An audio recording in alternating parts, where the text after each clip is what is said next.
Vous allez dans Bing et on va aller chercher une image d'un désert. Donc, on tape désert et public domaine entre guillemets. Vous n'êtes pas obligé de le faire, mais moi je vais le faire. Je vais chercher une image qui est de domaine public, une image qui vient du web et que j'ai le droit d'utiliser. Donc, une fois que dans Bing, j'ai tapé désert et public domaine, c'est le même nom en anglais. Donc, normalement, j'écris les noms en anglais pour trouver plus d'images. Mais bon, là, il se trouve que c'est le même nom en français et en anglais. Donc, voilà. Je passe sur la partie image. Pourquoi j'utilise Bing? Parce que dans Google, il y a plus le bouton pour télécharger les images en haute définition. Il est possible de l'ajouter en ajoutant des extensions au navigateur. Mais voilà. Il a disparu suite à un procès de Getty Image à Google.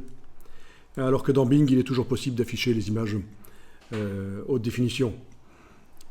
Donc, au niveau des filtres, je vais enclencher les filtres. Ils étaient déjà enclenchés. Et ici, taille d'image, je vais choisir éventuellement très grand format. Voilà, donc j'ai des images de 4000 sur 2000, 1920 sur 1130.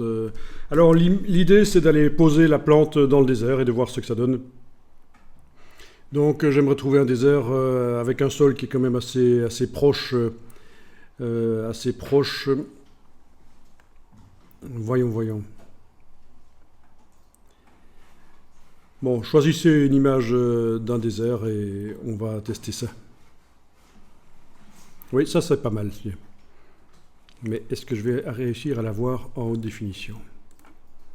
Oui, bon, ça paraît bien. Ça paraît bien. Ce sera pas parfait, mais ça paraît chouette quand même. Vous voulez que je vous donne l'adresse pour que vous la preniez ou alors vous pouvez prendre une autre aussi.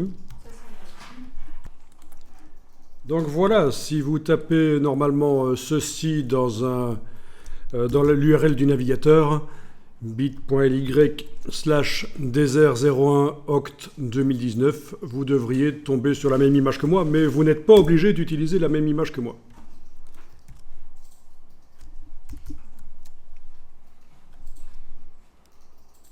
D'autant plus qu'une fois qu'on aura fait le processus de mettre la plante dans le désert, on pourra très bien aller changer le désert par en dessous, tester d'autres décors.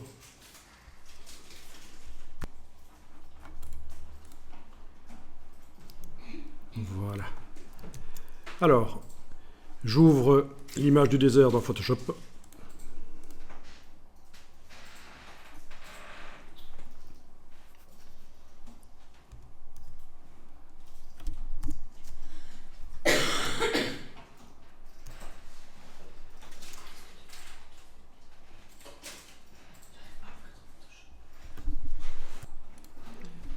Bien, donc on va essayer de mettre les deux images chacune dans un onglet différent. Donc vous prenez le premier onglet ici. Donc vous avez réussi à détacher l'onglet parce que les deux images étaient dans la même fenêtre. Sinon il y a toujours la fonction fenêtre réorganiser. Mais ça s'affiche pas sur mon écran, le sous-menu, mais vous avez quelque chose comme fenêtre réorganisée, tout faire flotter dans des fenêtres flottantes, un truc du genre, quoi. En tout cas, voilà, ce sera plus simple si on a les deux images qui sont séparées comme ça pour démarrer, ce sera bien. Et alors, l'idée, c'est de transférer la plante dans le désert et voir ce que ça donne. Donc, vous allez d'abord vérifier quel est le calque qui est activé quand vous êtes en train de travailler sur l'image de la plante là à gauche, quel est le calque qui est activé. C'est bien le calque de la plante ici, c'est parfait. Vous allez déplacer le calque vers l'image du désert, ou vous prenez l'outil de déplacement et vous prenez les pixels là et vous déplacez vers le désert, ça marche aussi. Voilà, parfait.